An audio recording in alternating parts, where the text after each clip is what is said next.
which is good. We can get really specific with questions.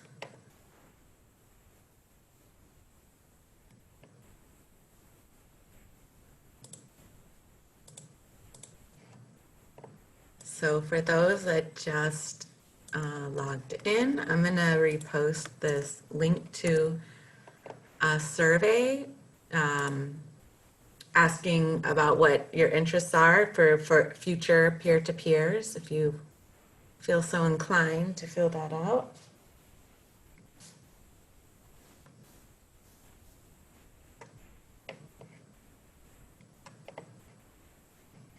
So yeah, I think we'll just get started and people can come in as they log in. Hi, my name is Kylee Crook. I'm the Director of Education at the Bass Museum of Art in Miami Beach. And we do have the president and the former vice president here on site. Luckily, we don't have to deal with traffic when we're working from home, so that's good. I'm the Southeastern Museum representative for the NAEA Museum Education Committee, Development Committee. And I'm here just to facilitate, to watch the comments and help Mike with any questions that people are talking about in the comments or topics that are coming up. And just to help out and facilitate. And I will hand it over to Mike, who is the Director of Education at the Toledo Museum.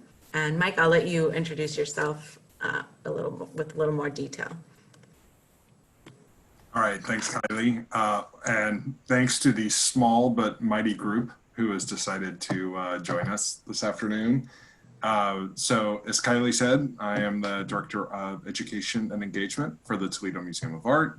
If you don't know where that is, we are Northwest Ohio, right on the Michigan border, about an hour south of Detroit and Ann Arbor. So I'm going to talk a little bit about returning to programming. TMA has been open since June 23rd. As my colleagues and I sort of like to laugh, I guess, in the way that you laugh during the time of COVID, right? Our governor was so thoughtful in the way that he was opening everything up, and then like in mid-June, he was like, oh yeah, and by the way, museums can open next week. And it was like, it wasn't a press conference, it was a press release, right? So, but I know many of you have faced similar challenges and probably getting your governors to be responsive as to when you all can open. So I thought maybe, again, small group, so I'll make this fast. I did put together just a little presentation to talk a little bit about our path to where we are now and where we started. And, you know, I think this will be better as an open discussion, given that there are only a handful of us on here. Certainly, if you want to use the chat function, that's fine. But I think otherwise, feel free to just call out. So I am going to share my screen here. All right, let's see if I can. All right. So yeah, so this will be brief, but I just wanted to provide sort of a little bit of context as to sort of like, you know, what's happened for us. So I presume most everybody on this call is familiar with Colleen Dillenschneider's Know Your Own Bone, but if you're not, it's certainly a great resource to look at because she is mining data for the entire cultural sector. Museum certainly a big component of that. And I think what's really helpful with this, again, if you don't know it, is that she'll break things down not only nationally, but also regionally or in sort of a smaller sort of state block, right? So Ohio, we can look at the level of like Ohio, Indiana, Illinois, Pennsylvania, and look at those trends. And it's this is just a really efficient way to get a sense of where visitors are and how they're feeling about visiting cultural institutions, particularly if you don't have your own sort of research and data that you can reference. So she's been these weekly reports that are basically like, what are the barriers to Mike, visiting cultural institutions? can you zoom in just a little bit on? Yeah, is it a little? I think it's like really small. Here we go. There you go. That's good. Yeah. Thank you. Yeah. All right. So here we go. So basically, she is comparing a year over year. So where people were in September of last year to where they are in September of this year, and the likelihood of visiting any kind of cultural institution. So you can see the top 5 here that she has listed. And effectively where you want to be is like on the 50 line track, and that will determine, right, like anything more than 50 is like a new tendency for you. So these are the reasons why people are not visiting cultural entities. And again, this is sort of like writ large here, but of course we can see of all of these 5, coronavirus is at the top of this, which is causing people to not visit museums or other cultural institutions. And I think that's really important to know, of course, because we have absolutely no control over where the coronavirus is, where it is within your state.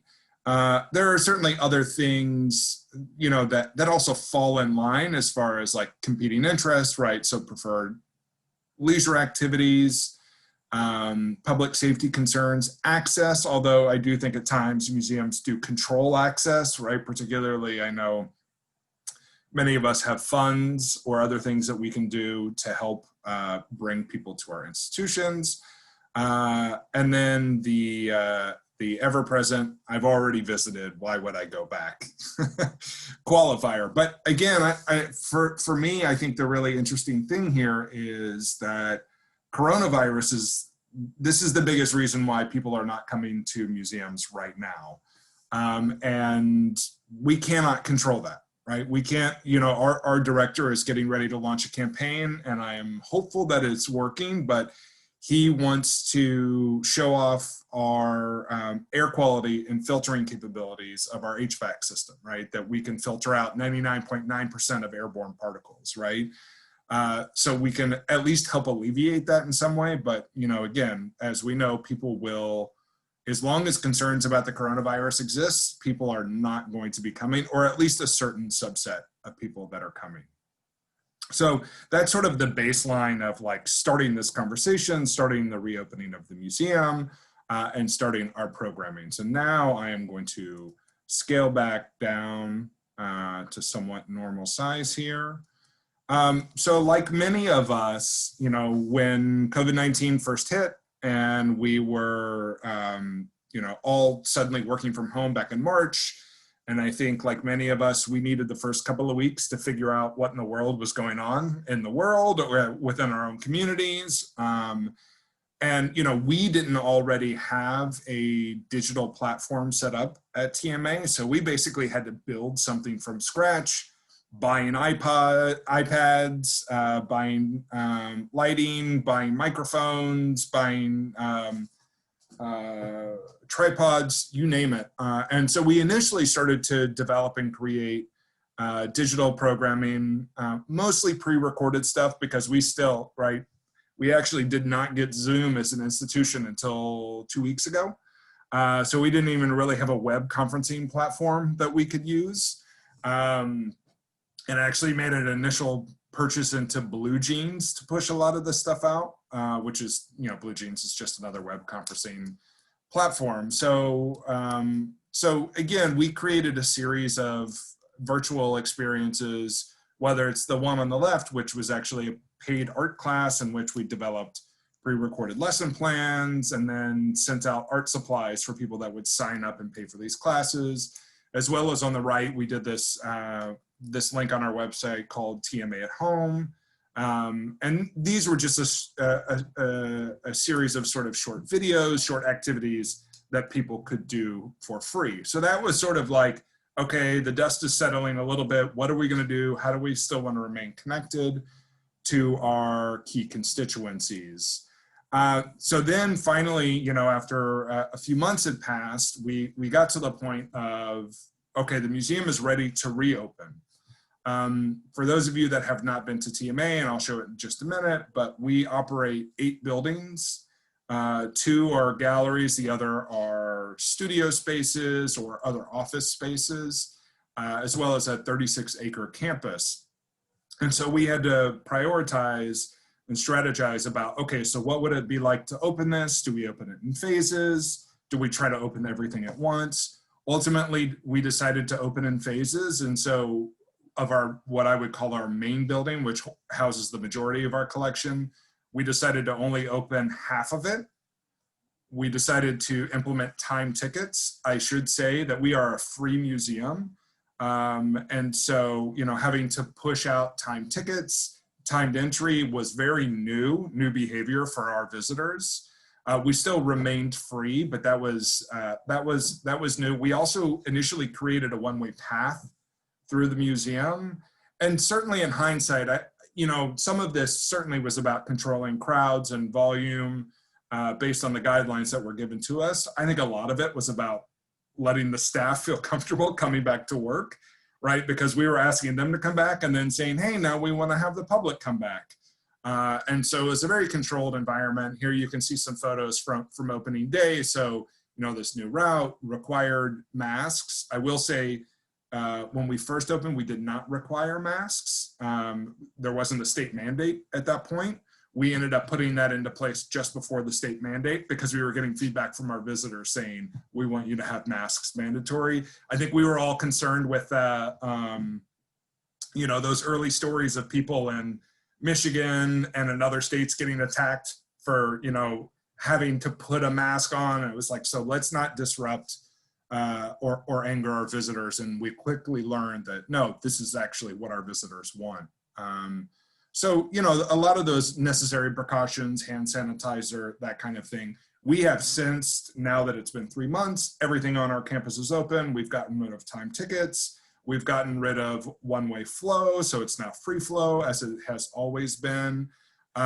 We still have limited capacity, but I will tell you, we are 5–10% of our visitation of what we would be this time last year, right? So even without these things in place, we're still not even coming close to our max.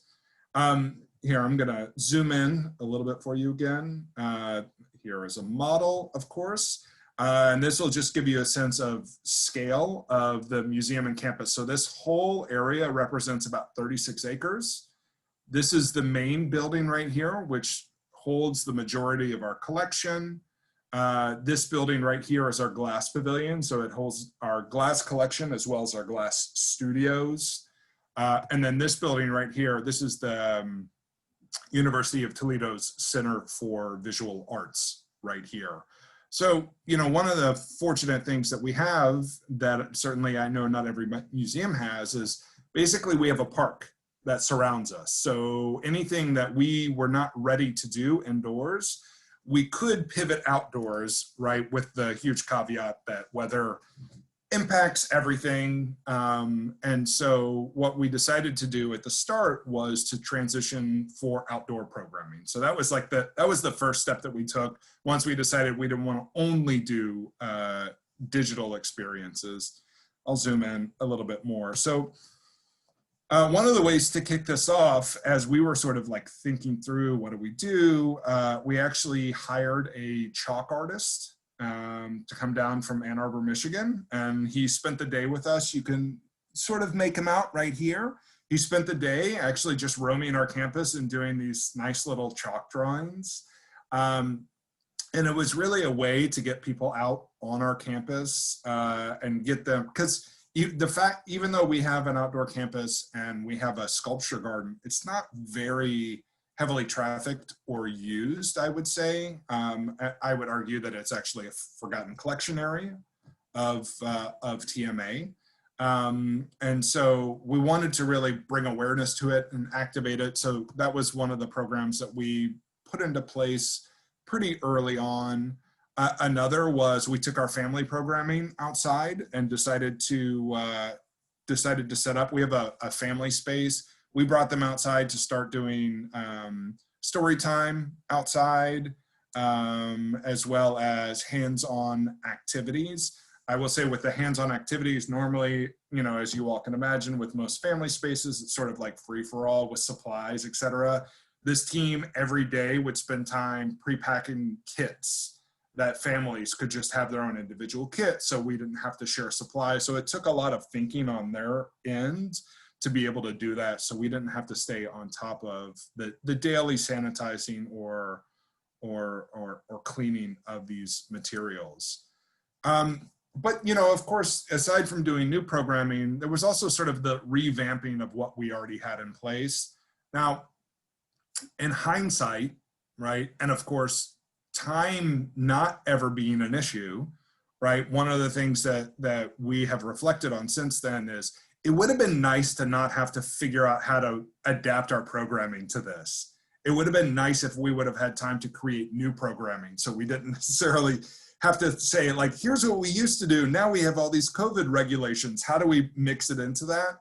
But again, right, this, like, us, like everybody else, once we were open, we were sort of scrambling to stay out in front of it and to figure out what we wanted to do. This is obviously what we knew already. And so in some ways I understand. But even for our outdoor programming, we started to require masks. We asked people to register in advance to come to these things. I would say the mask part was fine. People were really thoughtful about that. The pre-registering, you know, when you're a free museum and you offer free programs and you ask people to register, it can be a little sort of hit or miss. You know, we're fortunate we have a glass studio. We actually built a mobile hot shop and moved it outside so we could do our daily glass blowing demonstrations outside. Started to bring music back, although, you know, that is still sort of living in the virtual realm. But one of the things that we decided to do is on the days that we were closed is bring the musicians back in to do recordings in the galleries. We could film them and then stream them at a later date. And I know a lot of museums have sort of like gone back and forth about how they handle music. You know, some musicians are recording at home and then sending it into the museum. We felt like it was really important if we wanted to continue music, that it would be still done within the situation of the galleries. Like everybody else, we had to cancel a load of programs, one of which was playing all of Beethoven's sonatas, because this year marks the 250th anniversary of Beethoven's birth, 200th or 250th. So we already had a number of musicians lined up and eager to do that.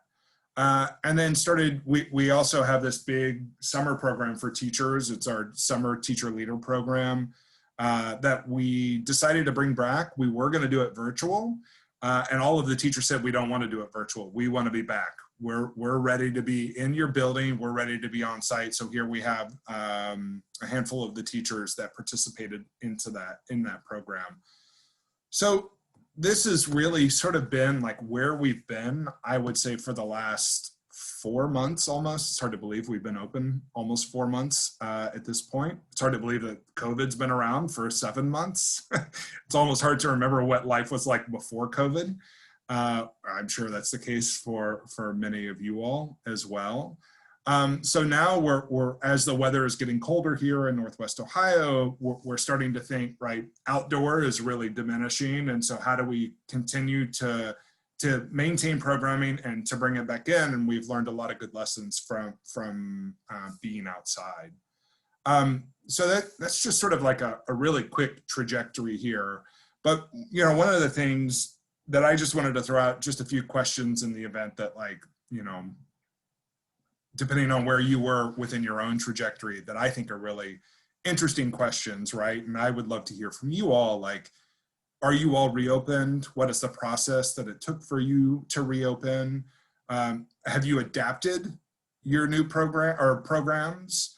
Have you developed new programs, right, to fit COVID, right? Because not everything fits with the regulations that we have for COVID. Are you using new spaces, right? Are you going outdoors in a time where you wouldn't have normally done that? Are you doing outreach in a way that you wouldn't have done before? This one right here, I think, is a really important question.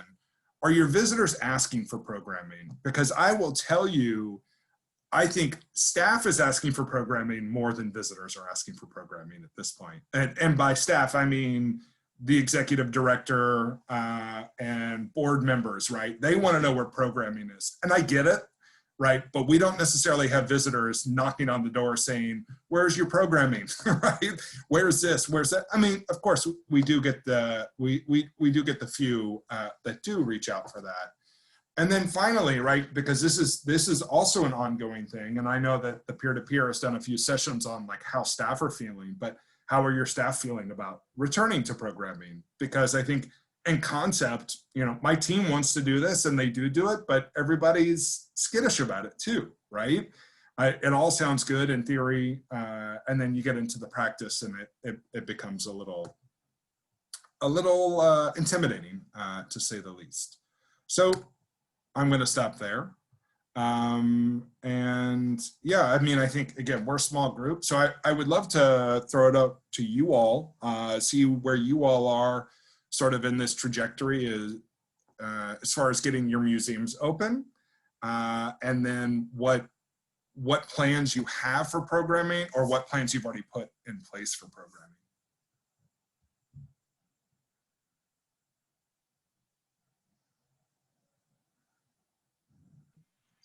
I'm not shy. I'll jump in unless someone else wants to jump in. Great. Thank you, Michelle. And, and Mike, I also wanted to say something. One of your educators, Maria, sent me a lot of information in the very beginning about what you were doing with that, the exhibition where it was a making, I know I'm not describing it completely, but there was an American quilt and social change exhibition that I cited in a blog post I wrote, and we've all been watching a lot of the things. We've been watching what a lot of your museums are doing. I'm sure all of y'all are looking at things too. So I'm at North Carolina Museum of Art. We're a state museum, so our mandate is to serve the entire state, not just those that can come into the museum. So we were probably in a much better position than some museums that we already had an institutional Zoom account. We were already doing a lot of distance learning prior to that, and we're able to pivot very quickly. I would say we adapted more existing content and programming than creating new. In the beginning, we sort of downsized a lot of our virtual field trip offerings and, you know, found out what people needed and what people were requesting that we didn't do. So now we're looking at content and topics and looking months ahead. So I think we are seeing the need for new programming, especially like trauma-informed care for families and students. Social emotional learning is more important than it was a year ago. I think there's some things, like you said, Mike, about the new normal that we won't go back to things that we did a year ago that no longer seem relevant. I'm hoping the docent program is one of those things that we can do. It says right now we're in the next week or two, we need to make a decision about spring tours and exhibitions. We also have a park, so we're in the process of training new docents to do those park tours. Our virtual field trips for students are led by staff and contractors, but we've started doing volunteer-led adult virtual tours. But I really, having to make decisions based on volunteers right now, and for multiple reasons, to me is the most asinine thing that I can think of, because they may change their mind and there's no account, all the scenarios right now. So I think that we've been open for about 2 months now. Like you say, it all blends in. Very little on-site programming. Everything is outdoors. I have opened the museum about once a month for these Teacher Tuesdays for them to come into the exhibitions and see the exhibitions in a social distancing situation, where it's just me and the security guards. Like there's hardly anyone in the building. They could go in entire galleries and have them by themselves, like 20 teachers in the building. And get resources. That's the only program right now teachers have expressed any interest in on site. most everything is still fairly virtual, but we do actually we have 12 park programs this month of just like Tai Chi and bird watching tours and things of that nature. But yes, I think I'm in the same situation, looking ahead of making some decisions about probably virtual for most of this calendar, well, not calendar, this fiscal year, and just trying to make those decisions about volunteer-led experiences, which if I had a big fat endowment, I'd use this as an opportunity to totally shake things up. But well, and I think your point about volunteers is, you know, really on the money. I mean, I know many of us work with volunteers and docent corps. So our school districts announced back in July, no field trips for the school year, right? So that's like 50,000 kids that will not be taking field trips, period. They said they will revisit later, and they all started out virtual too. But I think further to your point about volunteers, I've had a lot of docents knocking on my door saying, well, what can we do? We want to be doing this and this and this and this. And, you know, my initial pushback was like, I got to get the staff work, right? I got to get them something to do before I can focus on the volunteers. That held them at bay for a little bit, but we have put them on, our docents on creating pre-recorded tours, which are good. We don't know if there's a demand for them, but I have found, as much as anything, we're doing this to satisfy their sort of thirst and itch, right? Because they're so connected to the museum that once the closure stopped, right, they've just been sort of pushed aside for no fault of their own, right? It was just like us, like, how do we make sure that staff don't lose their jobs? How do we make sure that they have enough work to do to justify all these things? So yeah, I think the volunteer thing is normally a sticky widget, but I think now it's even particularly tough.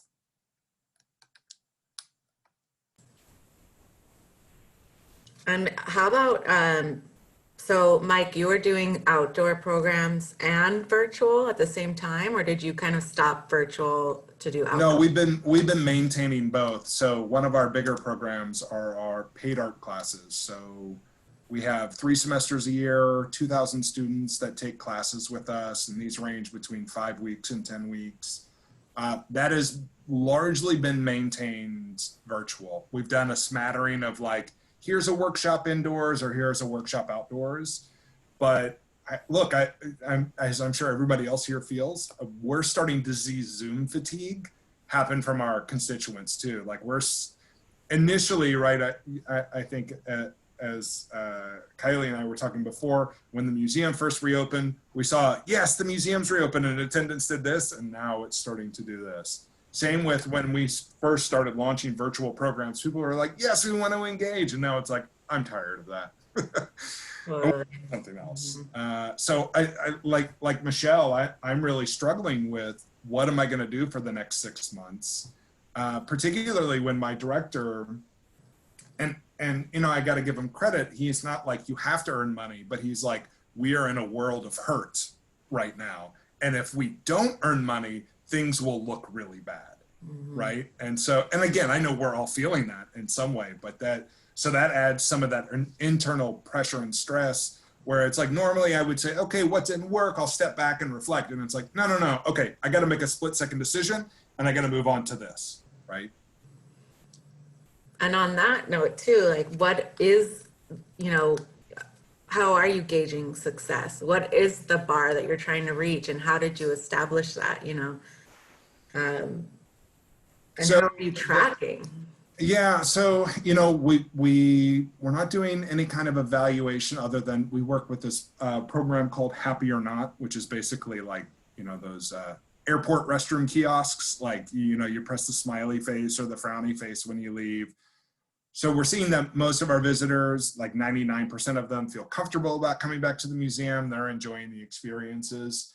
In all honesty, the thing that I've been looking for with the paid programming is, can we break even, right? Because we've had to do some, right? I've spent thousands of dollars on new iPads and other technology and equipment that we did not have before, which was also a funny thing to sort of negotiate with my IT director, because he was like, well, these weren't in the budget. And I'm like, COVID wasn't in the budget, right? Like, I've got to do these things. So that's been sort of the initial can we break even? If we can break even, then we know we're at least maintaining some sense of engagement with our audience, that when the time comes that people can return on site more fully, more comfortably, we haven't lost them completely, right? That's at least my thinking there. Whether that's logical or sound, that's a different conversation. I'm going to start by introducing myself. I'm new. My name is Amanda. I am the lead educator for a museum in Lawrence, Kansas. And I'm also the education liaison for a group of sites in the Midwest called Freedom Frontier. And so that's like 185 sites that I'm helping my lead educators. And I actually wanted to backtrack a little bit. I'm a little bit curious about, as far as the whole volunteer and volunteers being hungry, I had a whole junior volunteer program built.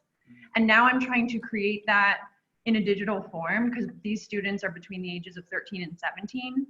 And what I used to have them do is come help with the family programming, or if they were homeschooled, I would have them come help with my homeschool classes during the day or my field trips. And now I'm trying to look for things for them to do digitally. Does anyone have any ideas on this? I've heard some people saying that they're helping to be a facilitator on the online classes. So like they can help spotlight people or, and monitor the chat. I mean, it's not the biggest responsibility, but I've heard of that. Coming up with virtual lesson plans, and even videoing them if they have those resources offered to them.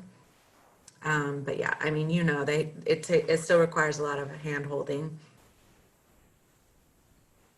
Our Teen Arts Council, Amanda, is doing, we meet every other week and for about an hour on Zoom, and the person working directly with them gives them like small little projects, like right now they came up with a contest idea, more local teens than a big project, but little things that they can run from beginning to end. Like last month was Inktober. They came up with their own prompts for Inktober, and they're sharing this on the museum's account. Like little big things are overwhelming for them, like planning an event. Like we used to do the spring event. We'd start talking about it in the fall and learn about all the museum careers that help plan it. But now it's like, what's something really concrete that you can go to just this one meeting, and by the end, there's something that they feel like they've done. But I think teens are, because my son's on that group, I think they're feeling the Zoom fatigue too. And that's the thing. My assistant, I think, has come to a couple of these meetings, Emily Wellborn, and she and I have been really working on this, and she's been really good at engaging with our younger students. She did a whole summer series that was really successful. But yeah, now we're just, because everybody's been in it for so long, and we have coalitions with some of our local teachers too, because we like to work directly with them. And they're just like, our kids are done. And a lot of them are parents. So they're like, our kids are done. So we're trying to come up with more things that we can do. And we have a small campus. We're a small museum as far as the museum I'm located in. But yeah, we're trying to figure out, right now we have a scavenger hunt down our main street that's really cute that Emily built, that I'm really excited about, because we used to have trick-or-treating down that street every year. It was our biggest event, thousands of children and family members coming through our doors, and we don't have that this year. And so we're just trying to figure out how to supplement all of that. It's frustrating. So thank you for listening. And are you, Michelle and Amanda, not considering having the meetings in person, or some level of in-person? And I know one of the questions was, is your audience requesting these on-site programs? And we do have requests, but we don't feel like we are prepared enough to handle people on site. And also another question was for you, Mike, with the teacher event that you did this summer, was there any sort of liability issues that like your legal team came up with? Do you guys have people signing forms? So those are like 4 questions in one, but Let's start with the first one, which was, are you not considering having the teens meet on site or do things at all? I think for us, no, because, well, for a few reasons. One, we are a small space. So we don't have a large open space. We have a park next door, but even that, it's a public park. So we're never assured to have the space. There could be something else going on or just people there. And our space, our director has been pretty adamant about, because I actually got COVID. So we had to shut the museum down for 2 weeks because of me at one point in July. Yeah, so my director is very wary. I'm sorry, I live downtown. Our director is very wary of more than 15 people in the museum at a time. Like, it is a small group. So that is already 3 members of staff. And then so we're limited to 12. Like, it's a small space. We just have a wide breadth as far as different sites across the Missouri and Kansas. But yeah, so I probably couldn't meet directly. I can maybe meet one-on-one with my students, which I've done before. But that requires me being in the building, which they've kind of not wanted me in the building, which that's the whole, oh, you had COVID. I'm like, yeah, but now maybe I'm safer than most people. So I have been working completely remotely and transferring everything into digital. And if we need anything on site, my assistant goes in and gets it. And it's just been very interesting. So the whole transition. So we're doing a lot of digital stuff, which has actually worked out. And it's on a positive note, we do a lot of we're art and history. So we do a lot of Civil War things, which is great because now instead of just students in Kansas and Missouri, I'm sending things to Boston that are freedom on the Western Front kind of stuff. And, we have all these conversations going on. So that's good. And that's the positive that I'm trying to look at is more and more people across the nation are getting our content. So yeah. My director actually used to be you, Mike. Steve Nowak. He was. Oh, really? Okay, I know the name. All right. He's my director. Anyway, thank you so much for listening. Yeah, so I think we've faced similar challenges with our teens. I think they've been doing stuff that it sounds like Michelle's team is doing, doing some virtual stuff. They normally plan big events. I'll tell you, for our teens, they have been, not that we have to listen to them, but they've been saying they want to be on site. They don't want to do virtual anymore. I just think they're tired of it. And I think, Michelle, you put a really interesting note in the chat box. There's this balance that I think we have, and Amanda, you hit on it, right? It's this balance between what is required and what are we comfortable with, right? And I think that, as I'm sure, no matter the size of your institution or where you're located, everybody also has varying levels of how they feel about COVID, how they feel about being in the building, how they feel about doing programming. And so you got some people who are super excited and ready to charge, some people who are like, whoa, I don't know, some people who are sort of caught in between. So it's this sort of ongoing conundrum, at least that I feel in Toledo.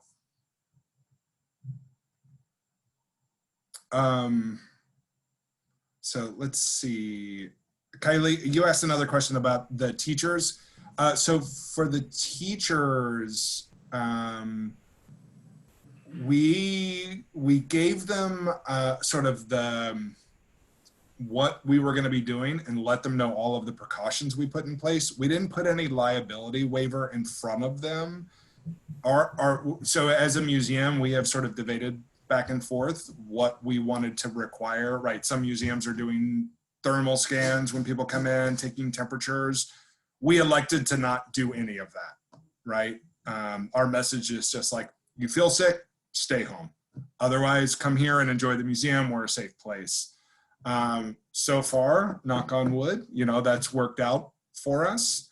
But we've been dealing with this too, right? Because we've been talking about, we bring visiting artists in on a regular basis through our glass program. They do residencies with us. Of course, we bring other folks in for exhibitions. And we have held firm with that policy as well, that we're not going to make them we're not going to require them to do anything specific in order to come here. We're not going to make them get a COVID test in advance. We're not going to make them do temperature screenings or fill out liability forms. Now, having said that, we are making our volunteers do that. When they come, even if they do outdoor tours, we make them get their temperature taken before doing so, just to get them sort of used to that policy and regulation. Are y'all hearing from schools? We were talking about asking for programs. When we're talking with schools, most public schools do not think they would be even allowed to have field trips this year. The only ones thus far have been homeschool audiences and a smattering of private schools. And so this is where it comes back to making decisions. Like if that's what we're putting all these resources in, is that in line with our mission? And should we repurpose that to something that would serve more of the marginalized communities that we're driven to support? Stephanie responded, Illinois is not going on field trips. Anyone else? I know that Miami is not allowing it, and they're not allowing, we have an outreach program that's pretty significant. They're not allowing anyone on campus as well. And then my other question is, have you heard from the teachers if they want virtual experiences? Have you guys been getting those requests at all? Most of my teachers want prepackaged things. I keep offering them live field trips. I like where I will go in with the iPad, and which I've done before with like distance cities that are, 2 hours away. I've done that before, even before COVID. And I've been offering that because we already have that in the bag. And all of my teachers are like, no, my schedule, I need to put this on my schedule. Like, I can't schedule around you. And I was like, that's fine. So what we've been doing is we have a package. It's a lesson plan, a workbook, an activity, a video. And my teachers are ready for that. And so they can either send it all digitally to their students, or if they are on site, they can print it all off or have them do it on their iPads. And that's what we've been doing, all of my teachers. And my director is like, well, why don't you come in and do? And I'm like, because they don't want it. They don't want live. They don't. They want to be able to do it on their own. At least that's my group of teachers out here. I'm finding, I just looked at who's registered for, we're still getting steady requests for virtual field trips. Probably, be honest with you, probably a couple of thousand by the mid-December of just this school year. So we're hitting them pretty hard, but most of them are repeat customers. There are very few people that, I say customers, they're free field trips, but most of them are teachers that engage with us in the spring. Our numbers just soared. I would say that I'm hearing the same thing that you're hearing, Amanda, that teachers are so stressed and so overwhelmed. They want asynchronous, on-demand, easy, flexible things when they want it. So I would say that's the majority of what we're hearing too. Yeah, so we got approached in late July, early August by one of the deputy superintendents for Toledo Public Schools. And he said, we want the museum because TPS was starting 100% virtual. They have just started to move back hybrid.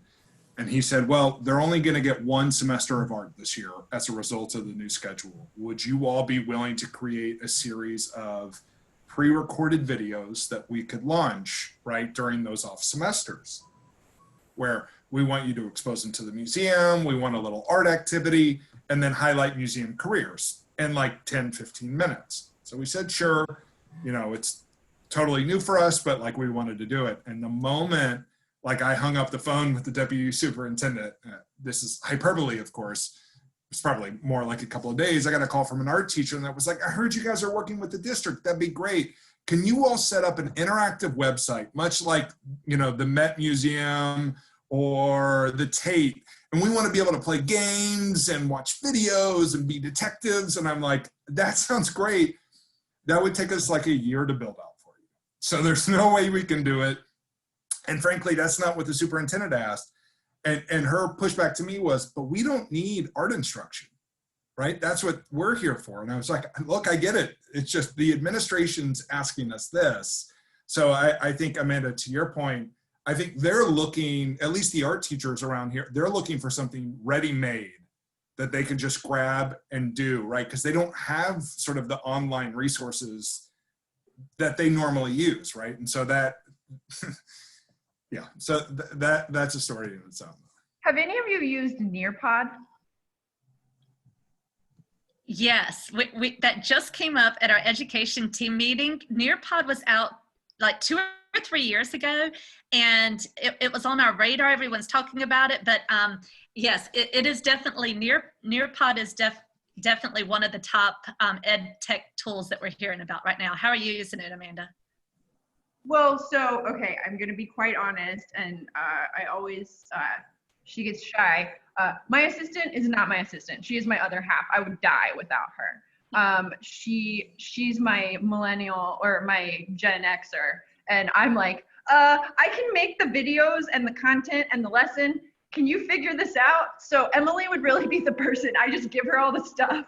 But what we've been doing is, the great thing about Nearpod is you can create, it's almost like a slideshow. You can interact as like talk through it. So it's like a PowerPoint almost, but instead each slide you can insert games like that are pre-built. They also have a whole slew of different videos and things that are already provided. That kind of like, we had a cooking lesson that was more on the history chemistry side. And she found an Alton Brown video that was open source that was just about the chemical reactions in baking, and just put that in there. And it's stuff that we've been using, and it's really been great. My videos that I've been taking with some different artists for an upcoming lesson we're launching 2 weeks from now. I interviewed 2 different film artists, a scenic artist and a costumer. And so we're talking about all of the different art that goes into making films. And then we were talking about they get to design their own movie poster. And we talk about the history of film. And but the videos that I created, she can go in and insert like questions. So it'll stop the video and say, what do you think about? And it can be open-ended or it can be multiple choice. And that records all that data for us too. So we know how many people are interacting with it, which is really great. She said that some of it's a little hard to upload, like the directions it gives you. It's more difficult. It's a roundabout way. And she's like, if I just create it and then upload it, it's easier than like uploading it piece by piece. That's what we're learning. But generally, it's really nice because then all of our lessons are in one place. So if the parent or teacher or student gets the link to our site, they can either have the link directly to the lesson, or they can have the link to our page and they can go through our different lessons, which is really pretty cool. So we just started using it, but we like it so far. It's got a lot of resources and a lot of malleability. Yeah, I just shared in the chat window, Janine Ancelet is our like research evaluator, and she was teaching a class. I want to say at GW, I can't remember exactly where, but it was, so I put the password. You don't need the password if you go straight to the link, but you might have to log into your Google account if you just want to see an example of how someone's using it.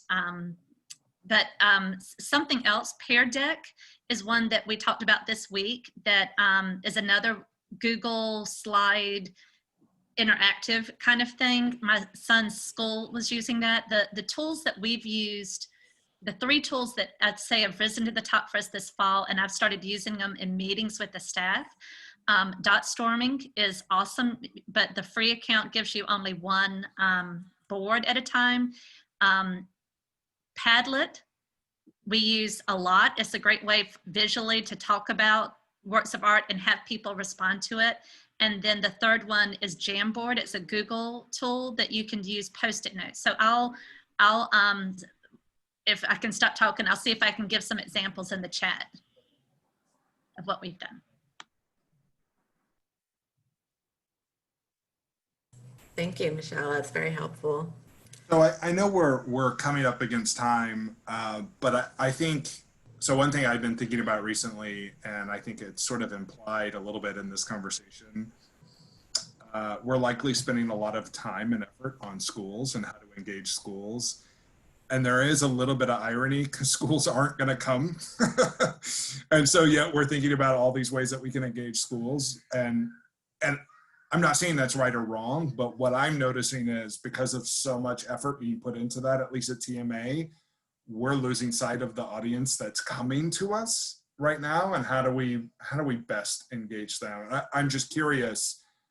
Again, I know most of our conversation has been about schools, but do you all feel like as a result of COVID, are you focusing on one audience more than another, right? Like, are you focusing on schools as an example? And as a result, families are maybe not being forgotten about, but maybe are, much smaller percentage of your energy, or adults, or whatever the case may be?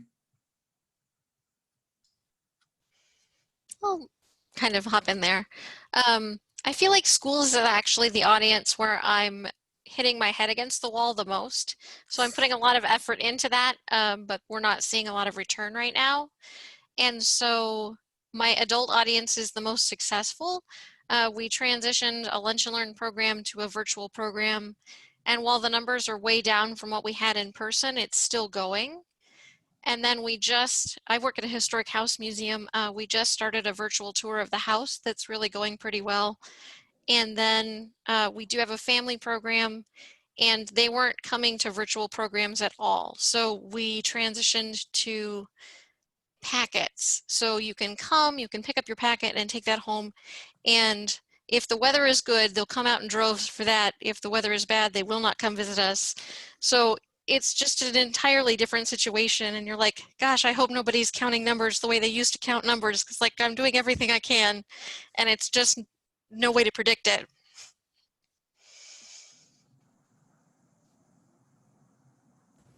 Yeah, I mean, that's the question. You're in a small museum. Where are you, Stephanie?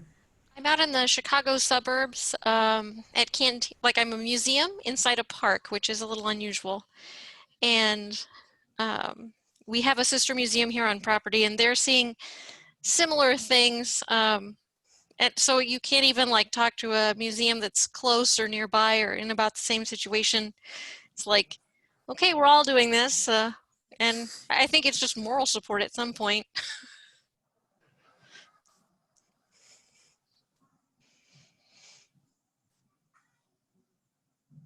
My question to myself and to everyone is like, who are we doing this for in terms of numbers? In the summer, my director is so doesn't know even where to begin. So she's like, you tell me what a number is, so our summer goal was to have 14 kids per week. And we ended up having, 55, which was great, but we were just grabbing numbers. And so who's it for? We didn't have to report to anyone. It's just reporting after the fact what we did.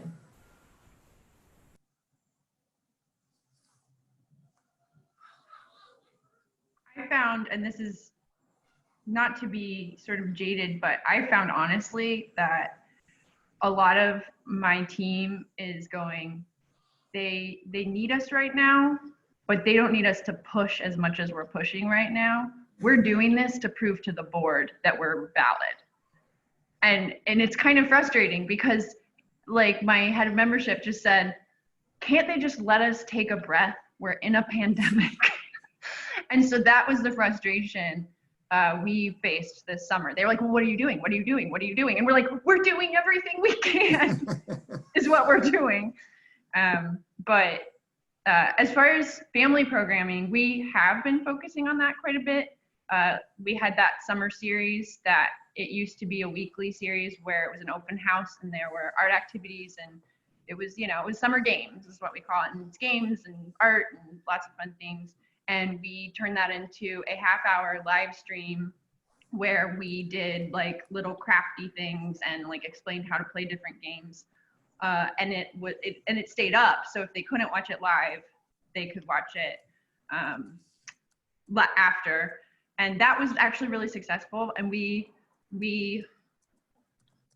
kept that data by views, which are great, but then shares were the biggest thing that we gave more weight to. And that's, yeah, our head of media was like, shares are what matter. Comments are what matter. He's like, anyone can watch it for 5 seconds. And I'm like, okay. But that was really successful. And then with this Halloween scavenger hunt, we were doing that. And I feel like the outdoor scavenger hunts, but we're in a small town. So like, that's kind of easy to do.